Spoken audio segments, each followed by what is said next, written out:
totally didn't realize that our costumes are making a radical political statement. He just thought we were adorable.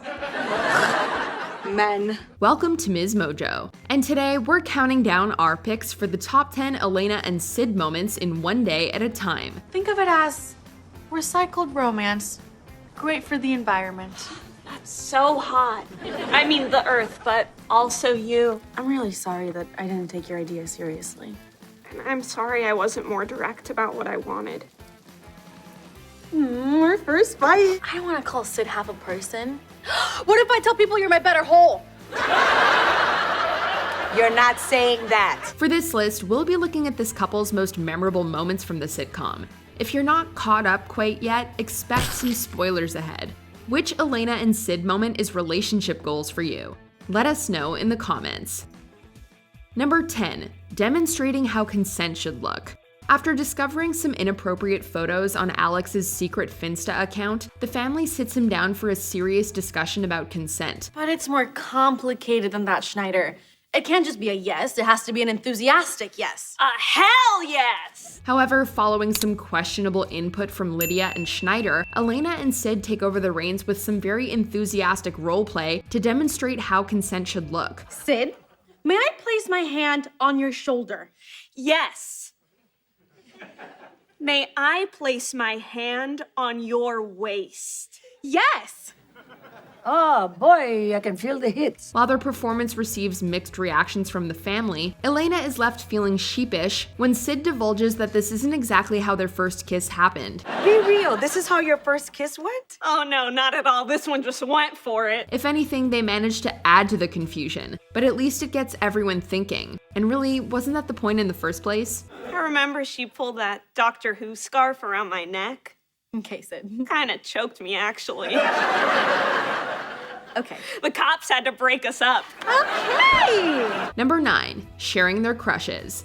Basking in the glow of the exactly the same size as every other night moon, this couple turns up the heat by talking nerdy. You know, scientifically speaking, the actual name of the supermoon is Perigee Syzygy. I love when you talk nerdy to me. As they enjoy their recycled romance, the conversation turns to crushes. Elena is surprised by how rapidly Syd lists theirs, but when it's Elena's turn, Syd is taken aback when Elena deviates from the fictional world. Who's Tanya? That super cute barista that works on the coffee shop in the corner? Oh, I thought we were doing celebrity crushes, not real people who work and or live in our neighborhoods. While they try to pretend that they're too evolved to get upset over such matters, the romance is gone and the awkwardness lingers. We're so evolved. Great! Great. Great. Fortunately, it doesn't last long as the sound of Alex and Nora heading to the roof breaks the tension, as the pair rush to make themselves scarce. Someone's coming. It's probably who all of this is for. Will they be mad? Yeah, I ate all of these chocolate hearts before you got here. Number 8, taking social activism trick-or-treating. For Halloween, Elena and Syd dress up as climate activist Greta Thunberg and a melting iceberg, partially for a good reason and partially because you're too hot. they plan on treating unsuspecting suckers with the facts about the harmful impacts of man-made climate change and present them with a petition to sign. Shouldn't we say person-made climate change? I'm good with the men taking the credit for this one. But the trick is on them when no one gets their costumes, or sadly seems to care about their cause either. Yes, and what's not frozen is the Arctic. So cute. 2 pieces of candy each. Thank you, but we actually are here because usually what's important is climate. We need it. Although they eventually decide to give up on their political crusade, the night isn't a total waste. And with all that sugar, they can just go harder tomorrow. That's okay because this is gonna give us so much energy to fight harder tomorrow! Number 7, their first I love you. After Rain ruins their Valentine's Day plans, Elena and Syd have their first fight when they can't agree on how to spend the day. I've been dropping hints left and right. Maybe you should pay a little less attention to the world and a little more attention to me. Well, maybe you should be a little less passive-aggressive and just tell me what you want! They can't stay mad at each other for long though, and as they make up, Elena presents Syd with a special non-binary Valentine's card. Get it? It's binary code 0s and 1s, except for the heart, which is all the other numbers, so it's A non-binary heart? Oh my God, I love you. Syd is so touched by this gesture that they show their appreciation by taking a big step in the relationship, even if it's cliche to do so on Valentine's Day. I hope that's okay, but I do. Of course it's okay. I love you too. Elena is so happy that she even agrees to take a break from being woker than a barnyard rooster to take Syd to Benihana. This is the best thing anyone's ever gotten me. That is, until we I get it, I'll take you to Benihana. Number 6, their first time. I love just making out with you, but Yeah. yeah? Because I think I'm ready for more. The writers twisted the traditional first time narrative to provide an honest and empathetic angle that will resonate with young audiences. Instead of focusing on the physical act, we follow the emotional journey that comes with deciding when you're ready to have sex. I just want you to know how incredible I think you are. And I am so happy that you're the first person I'm doing this with. Elena's anxieties spiral after she learns that this isn't both of their first times as she first thought. When's the last time you got tested? Last year when I was with Celine. Wait, are you serious? However, Syd's comforting words echo the conversation many of us would have wanted to have before our first time too. While a post-sex scene was filmed, it was ultimately cut to keep the focus on the love and bond that they share. There's no rush. We can do it next month, next year. We can never do it if that's what you want. No matter what happens, I love you. Number 5, not wanting to be that couple. Wanting to sidestep the cliche of first love is forever, Elena and Syd decide to break up before heading to different colleges. But we decided to break up before we go to college, so we're not one of those couples that thinks their first relationship's gonna be their last. We don't want to be those people. Alex doubts that they can make it 2 days apart, a challenge they accept perhaps too confidently. It doesn't take long for Elena to freak out as she starts imagining what Syd could get up to in this short time. It's been 24 hours since I talked to Syd. Are you proud of me? Actually, Okay, you caught me, I'm a disaster! Meanwhile, Lydia concocts a plan to reunite the pair and put this experiment behind them. What are you doing here? You called me. No, I didn't. I did. The couple realizes that they don't want to break up and that they actually would be much happier being that couple. You know what? Screw it. Let's be those people. Number 4, their first kiss. To avoid any potential awkwardness, Elena plans a fully packed first date at Comic-Con for her and Syd. This is our first date, okay? And I really like Syd, and I want them to like me back, so I packed our day full of stuff, so I have no time to be awkward.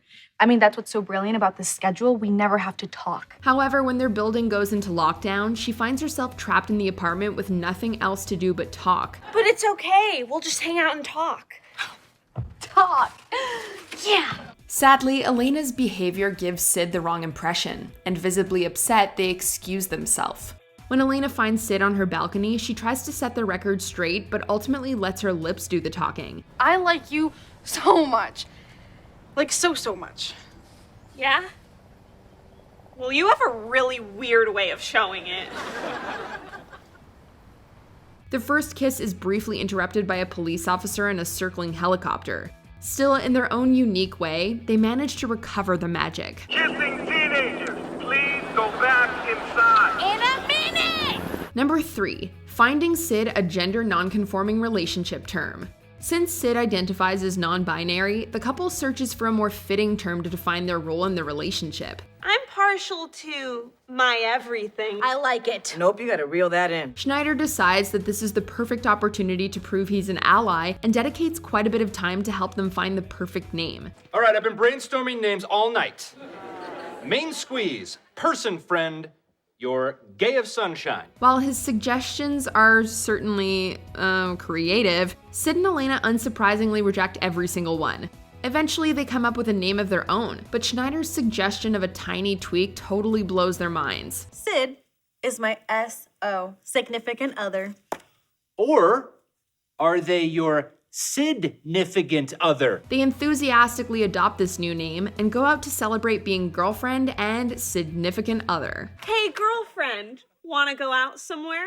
Hell yeah, significant other. Number 2, the cookie that started it all. We delivered a powerful message and we were heard. Danny was honestly inspirational. Who among us hasn't felt the anguish of an unrequited crush? For Elena, it's not just the fear of a possible rejection though. She's also apprehensive about approaching Danny until she's sure that she's gay too. My girlfriend's out front. She hates when I make her wait. Oh, and she just bought me a cookie. I love cookies. While Elena is crestfallen to learn that Danny already has a girlfriend, all is quickly forgotten when Syd comes over to ask if she wants to split a cookie. Hey, do you want to split that cookie? Huh? Wait. Oh. Their first interaction is hilariously and adorably clumsy, but as they fumble their way to the same page, we can see the first glimpses of sparks flying between them. No, gay! Me, gay! Oh, me gay too. Before we continue, be sure to subscribe to our channel and ring the bell to get notified about our latest videos. You have the option to be notified for occasional videos or all of them. If you're on your phone, make sure you go into your settings and switch on notifications. Number 1, the big ask. It's a whole obnoxious performance. Elena has barely finished disparaging the tradition of the school dance when there's a knock on the door. Singing along to a rewrite of Billy Joel's We Didn't Start the Fire, Syd sings about feminist icons, LGBTQ+ culture, and their other shared interests, and of course, the cookie that started it all. Harriet Tubman, Max Effect, Frida Kahlo, full respect, queer theory, gender theory, notorious RBG. It's hard to say if it's the lyrics, the choreography, or both, but somehow Elena no longer thinks the big ask is so obnoxious. Slam poet, Supergirl, you're the cutest in the world. Bell hooks, Pokemon cookie, yum nom nom nom nom. Syd pours their heart, soul, and a whole lot of energy into this routine. It's totally fun and cute, much like our favorite adorkable couple. You set my heart on fire, so please say yes. You don't even have to wear a dress. Will you go to the dance with me? Yes, of course I'll go. Do you agree with our picks? Check out this other recent clip from MsMojo and be sure to subscribe and ring the bell to be notified about our latest videos.